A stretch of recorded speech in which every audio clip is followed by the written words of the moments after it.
Your hands are shaking, not from the cold though the morning air bites at your fingers, not from exhaustion though you've been awake since 4.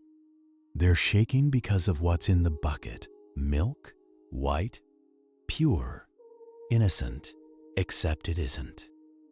You added the chalk an hour ago, stirred it in with a wooden spoon until the gray powder disappeared into the liquid, turning it thick and bright, the kind of white that customers expect, the kind of white that sells. But now, standing in the narrow alley behind Cheapside, watching a young mother approach with her baby on her hip, you feel the weight of it. She smiles at you, tired, hopeful. Fresh today? She asks. You nod. She hands you a coin. You pour the milk into her jug. It flows smooth and white, like cream. She doesn't know. She can't know. The baby coughs, and you walk away. Let me take you back to the beginning of this day, back to the moment when you became a liar. My name is Edward Peters, and tonight I'm going to tell you a story about survival in Victorian London, about a young woman who worked for an old, dying milkman, a woman who thought she was helping, a woman who thought a little white powder in the milk would make it prettier, brighter, more profitable. She didn't know she was poisoning an entire street.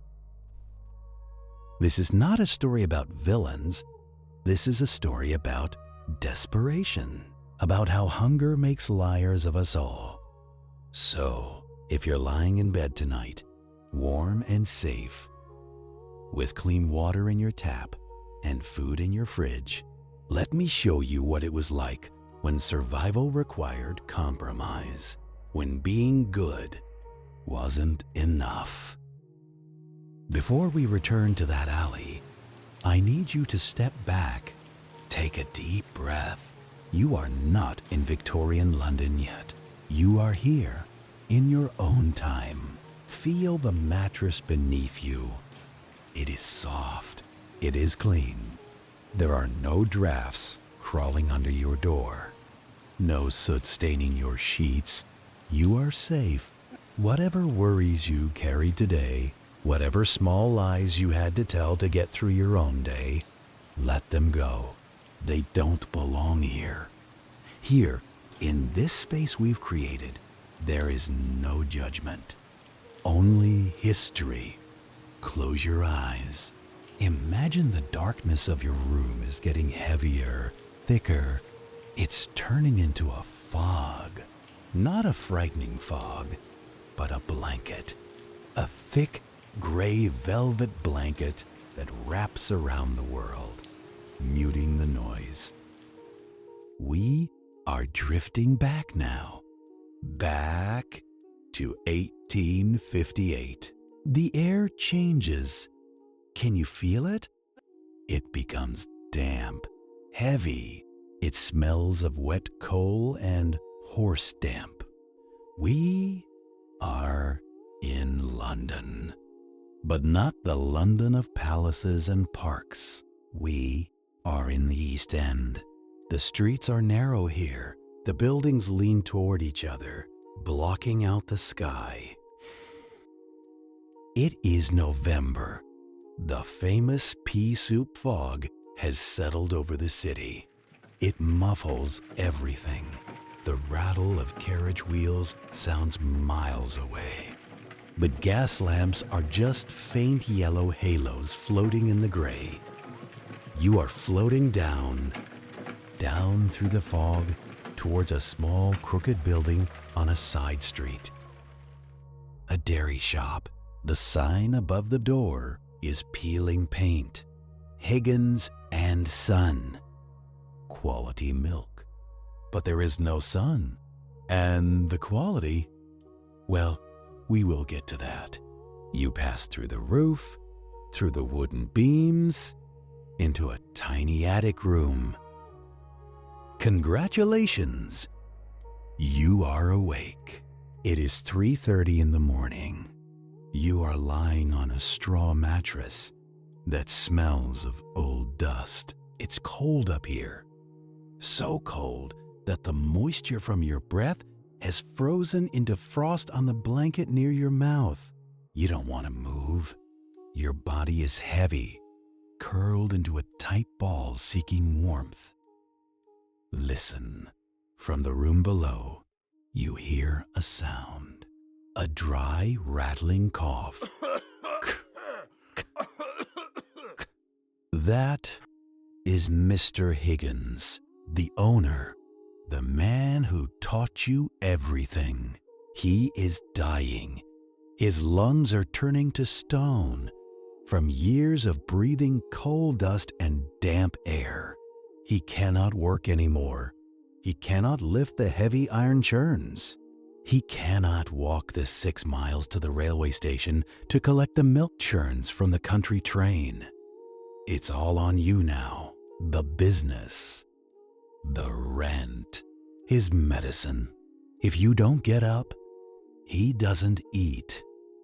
You push the blanket aside. It rushes over your skin, instantly raising goosebumps on your arms. You shiver violently. There is no time to linger. In 1858, comfort is a sin for the working poor. You swing your legs over the edge of the bed. Your bare feet touch the floorboards. They are icy. You curl your toes instinctively, trying to minimize the contact with the wood. You dress in the dark. A woolen petticoat, heavy and scratchy. A gray dress that has been mended so many times you can chart the history of your poverty on its seams. An apron, stiff with yesterday's spilled milk. You tie your hair back with a rough ribbon. No mirror. You don't need one to know you look tired. You move to the door, careful not to creak the floorboards. Down the narrow stairs, the wood feels damp under your hand. Everything in London is damp. The banister is slick with moisture. The kitchen is empty. The fire is dead, just a pile of gray ash in the grate. You don't light it. Coal costs money, and every penny you burn is a penny you can't spend on grain for the horse. Ah, the horse. Bessie. You open the back door into the tiny yard. The fog rolls in instantly, thick and yellow, smelling of sulfur.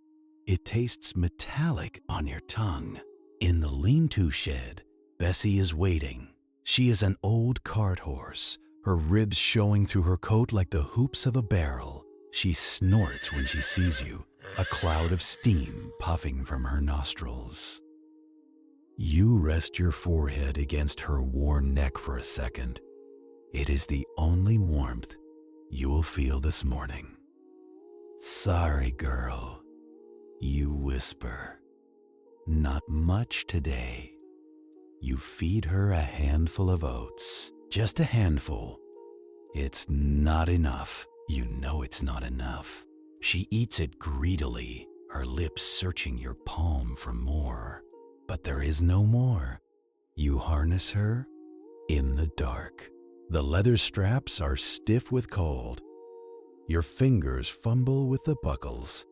They are numb, clumsy. You have to blow on your hands just to make them work. Click, buckle, pull. The cart is ready. Now comes the drive. You climb onto the wooden seat of the cart. There is no cushion, just wet wood. You snap the reins gently. Bessie knows the way. You drive through the silent streets towards Paddington Station. It is 4 a.m. The city is asleep, but the fog is alive. It swirls around the gas lamps, creating ghostly shapes. You pass other shadows on the road. The night soil men clearing the privies. The market porters carrying crates of cabbage on their heads. None of you speak. You are the ghosts of London, working while the rich dream. At the station, the milk train has just arrived from the countryside. This is the only pure thing in your life. The churns of country milk, they are heavy, iron vessels, cold to the touch. You pay the fee, you and the other milkmen load the churns onto your carts. Clang, plang. The milk inside sloshes. It sounds rich, creamy. It is perfect milk. It smells of grass and clean air. But as you drive away from the station, you know this milk won't stay pure for long, because pure milk doesn't pay the rent. You don't go straight to the customers. Not yet. You steered Bessie down a dark alley behind a disused warehouse. This is your laboratory. It's quieter here. Shadows are deeper. You climb down from the cart. Your boots splash in a puddle of questionable liquid. You check the street. Left, right, no policemen, no inspectors. Just a stray cat watching you with yellow eyes from atop a wall. You open the back of the cart. There are 3 churns. 2 are full of fresh country milk. 1 is empty.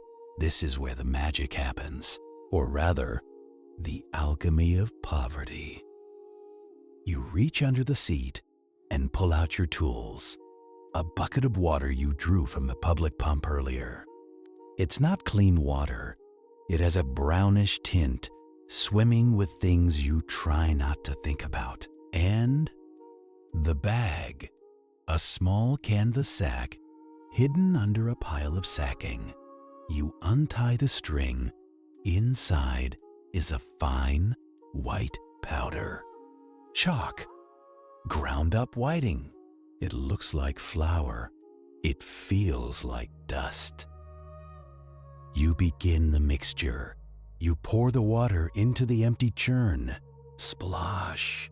Then you take a scoop of the chalk. You sprinkle it in. It floats for a second on the surface, a guilty white film. Before sinking, you add another scoop and another. Then you take the ladle and start to transfer the real milk. 1 ladle of milk for every ladle of chalk water. Slosh, mix, slosh, mix. You stir it with a long wooden paddle. The sound is thick and wet. Glop, glop. You watch the transformation. The brownish water turns white. The thin milk becomes thick again. Creamy, beautiful. It looks exactly like the real thing. Maybe even better. Whiter. Iron tail, they call it in the trade. The cow with the iron tail. The water pump. But water makes milk blue. Thin. People notice blue milk. They complain. Chalk hides the blue. Chalk gives it body. Chalk makes a starving mother think she is feeding her child something rich. You stir harder, trying to dissolve the lumps. Your arm burns. The smell of the chalk dust tickles your nose. Dry, mineral, dead. You stop. Did you hear that? Footsteps. Heavy boots on cobblestones, coming closer. You freeze. The paddle is still in your hand, dripping white lies. You hold your breath. The fog swirls around the entrance to the alley. A silhouette appears. Tall, broad shoulders, a helmet, a policeman. He stops at the end of the alley. He looks in. Your heart hammers against your ribs like a trapped bird. Thump, thump, thump.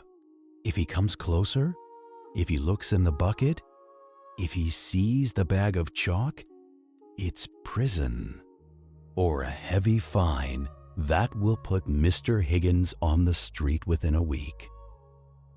You don't move, you don't breathe, you become part of the cart. The policeman takes a pipe out of his pocket. He lights a match. Scritch, flare. The flame illuminates his face for a second. He looks bored. He puffs smoke into the fog. Then he turns and walks away. His footsteps fade. You let out a breath you didn't know you were holding. Your knees feel like water. You quickly cover the churns. You hide the bag. It's done. The milk is ready. You climb back onto the cart. The wood is still wet, but now it feels different. Because you are different. You are carrying a secret. You snap the reins. Walk on, Bessie. The first stop is the bakery on Fleet Street. It's 5 a.m. The city is starting to wake up, but only the workers, the bakers, the sweepers, the match girls.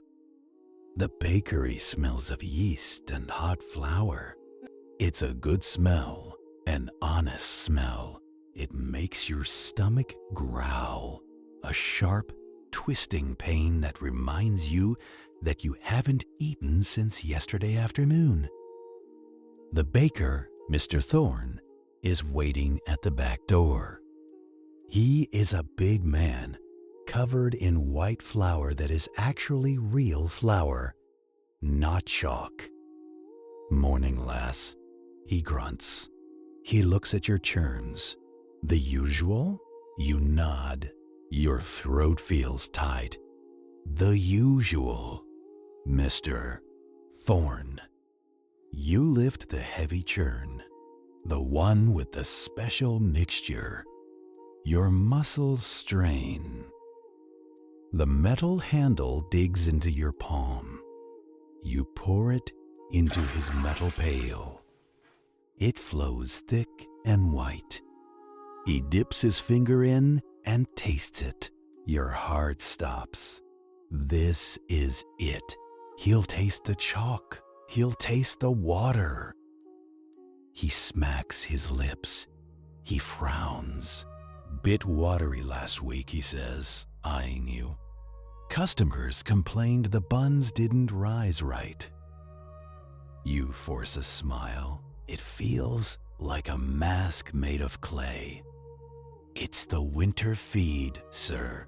The cows, they eat mostly turnips now. Makes the milk a bit different." He stares at you for a second. Then he shrugs. "Suppose so. Cows are like people. They get miserable in the winter too.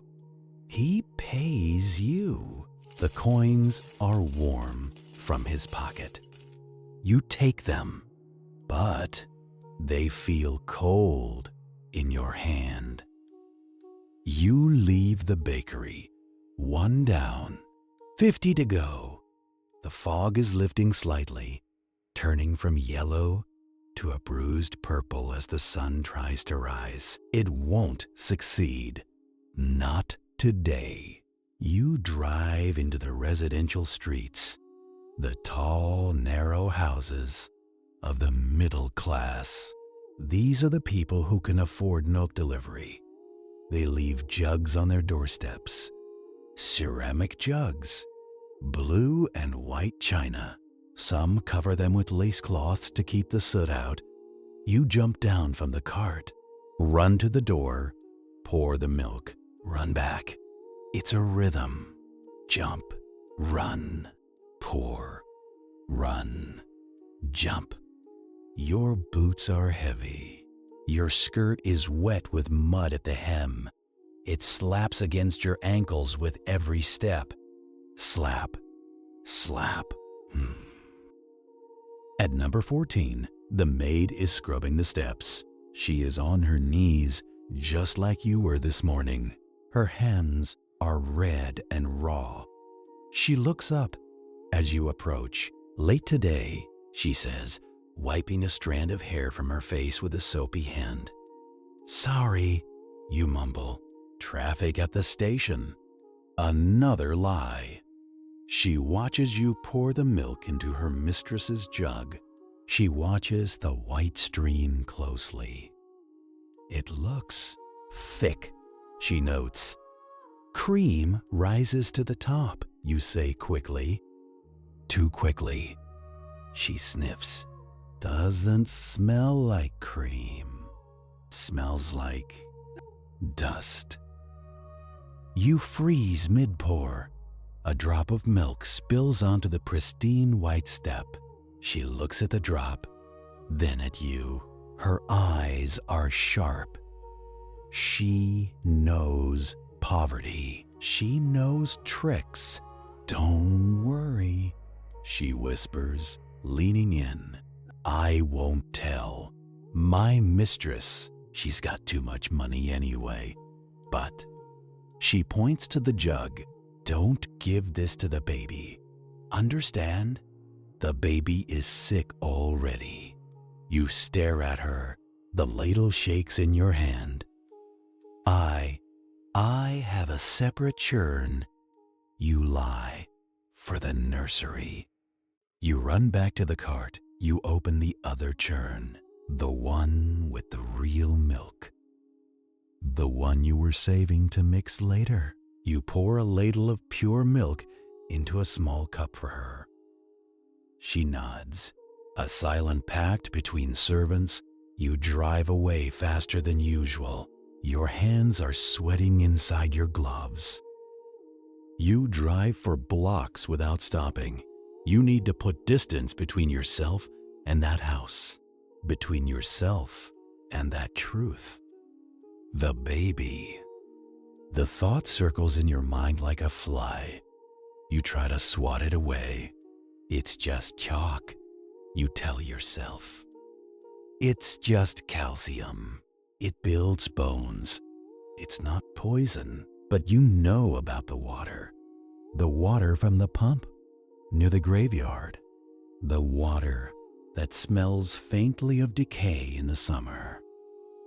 You stop the cart near a park. It's a small square of green, fenced off with iron railings. The trees are bare, their black branches reaching up like skeletal fingers. You sit there for a moment. The city noise is getting louder. The roar of the waking beast. You look at your hands. There is white powder caught in the cracks of your skin. It won't rub off. You look at the churns. You have sold half of the bad milk. You have money in your pocket. Enough for Mr. Higgins's medicine. Enough for rent. But you still have half a churn left. And the next street is the poor street. The tenements, where the mothers save their pennies all week just to buy a pint for their children. You tighten your grip on the reins. Do you go there? Do you sell them the lie? Or do you pour it into the gutter? If you pour it, you starve. Mr. Higgins starves. If you sell it, maybe a child gets a stomach ache. Maybe nothing happens. Maybe they never know. Survival is a choice. And in Victorian London, it's rarely a clean one. You snap the reins. Walk on, Bessie. You turn the cart towards the tenements. It is late afternoon now. The fog has returned thicker than before. It wraps around the cart like dirty wool. You are tired. Your bones ache with a deep, throbbing rhythm. Every step Bessie takes sends a jolt through your spine. The churns are almost empty. Just the dregs left. You are on your way home. The day is done. You survived, or so you think. As you turn the corner onto your street, you see it, a carriage. A black, polished carriage, standing outside Higgins and Son. It looks like a scar against the gray buildings. There are men standing by the door of the shop, 2 of them. They are wearing dark coats and tall hats. They are not customers. Inspectors, adulteration officers, your blood runs cold. It feels like ice water has been poured down your back. You pull on the reins. Whoa, Bessie. You stop the cart in the shadows, just out of sight. You watch from the distance. One of the men is holding a glass vial. He is holding it up to the light of the street lamp.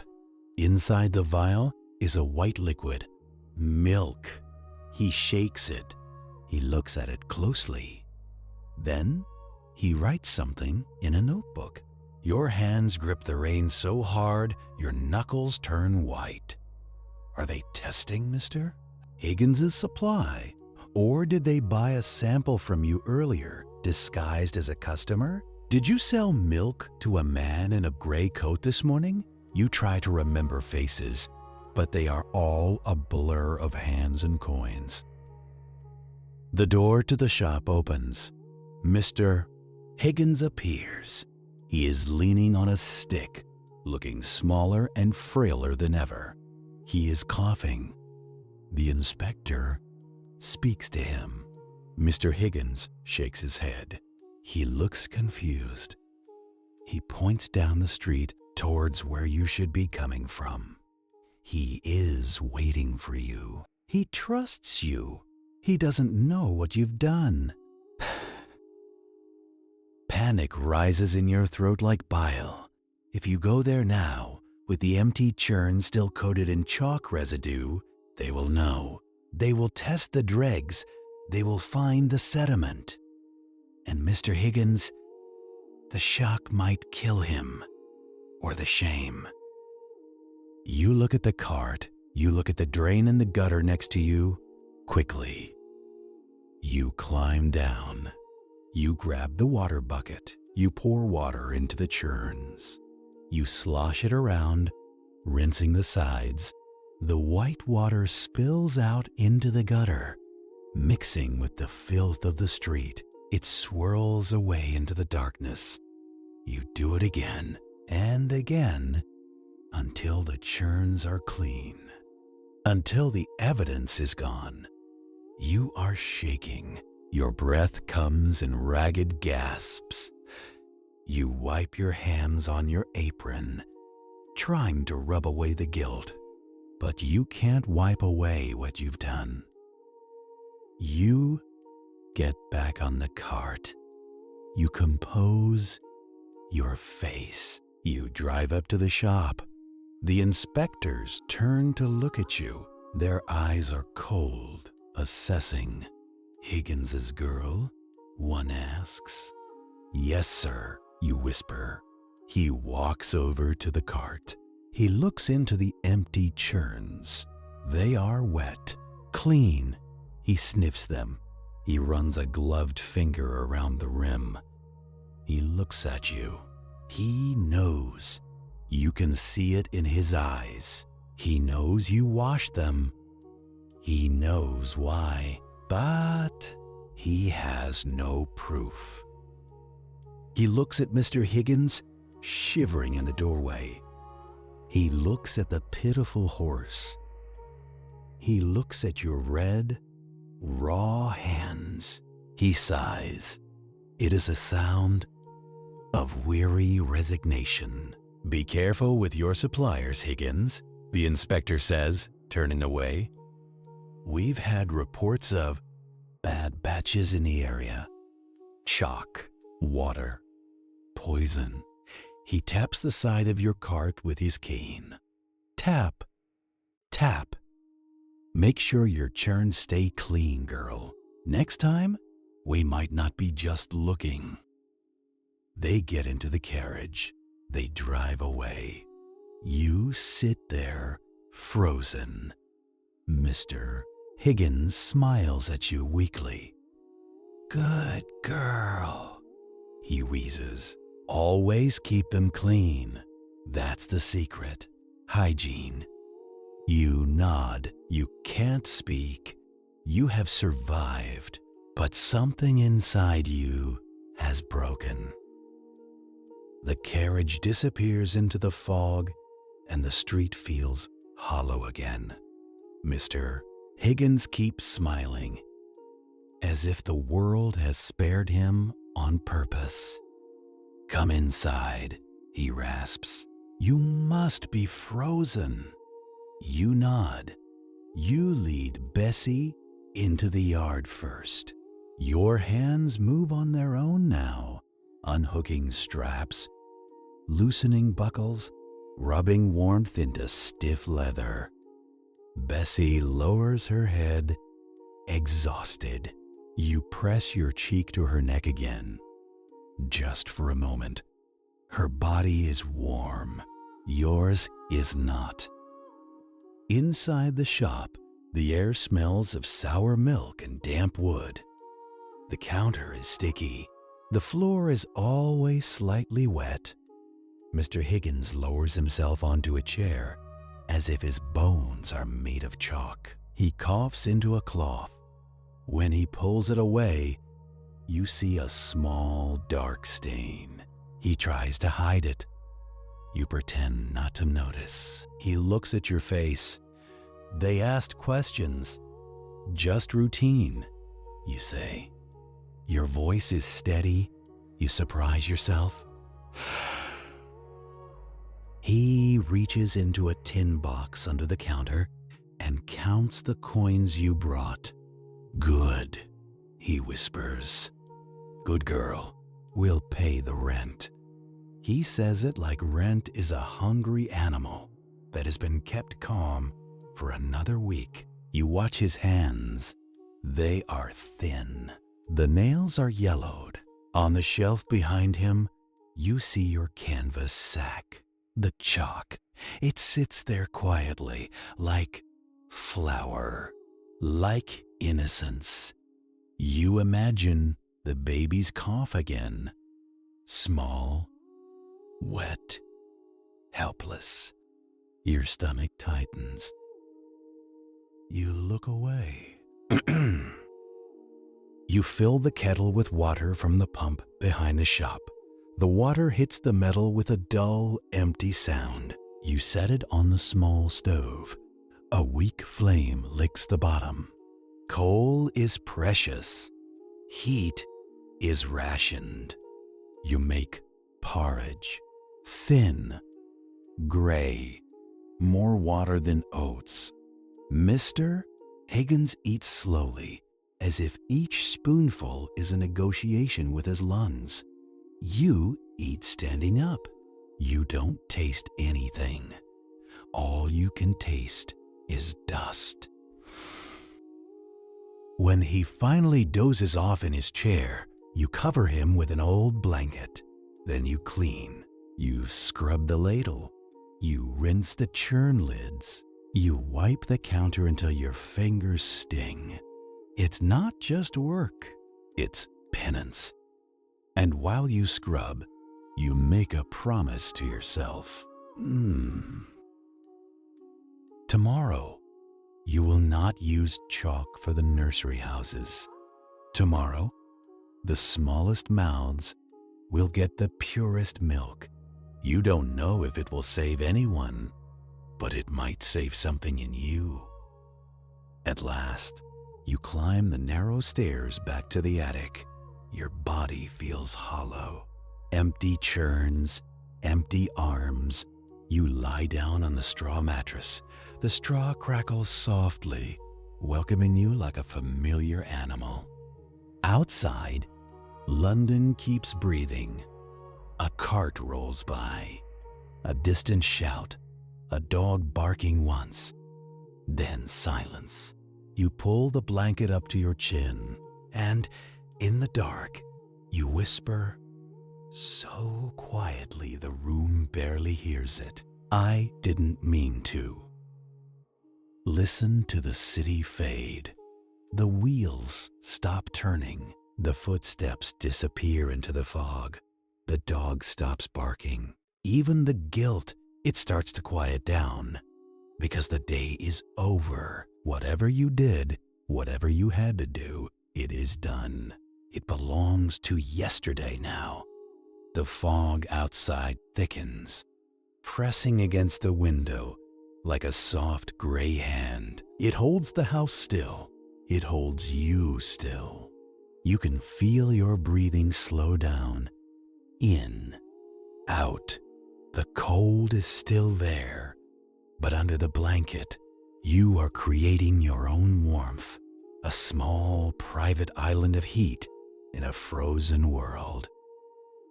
And now, leave her there. Leave the attic. Leave the milk churns. Leave the chalk. Let the fog swallow the shop, the alley, the whole of Victorian London. Come back to me. Come back to your room. Feel the sheets against your skin. They are clean. They are soft. There is no soot here, no deception, just safety. You are safe. You don't have to carry anything anymore. Not buckets, not secrets, not the weight of survival. You can just be. The night is yours. It stretches out before you, calm and empty, a blank page. Let your muscles loosen. Let your jaw unclench. Let your shoulders drop.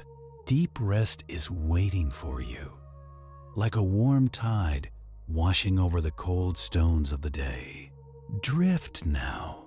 Drift away from the history. Drift into the quiet. Sleep. Good night.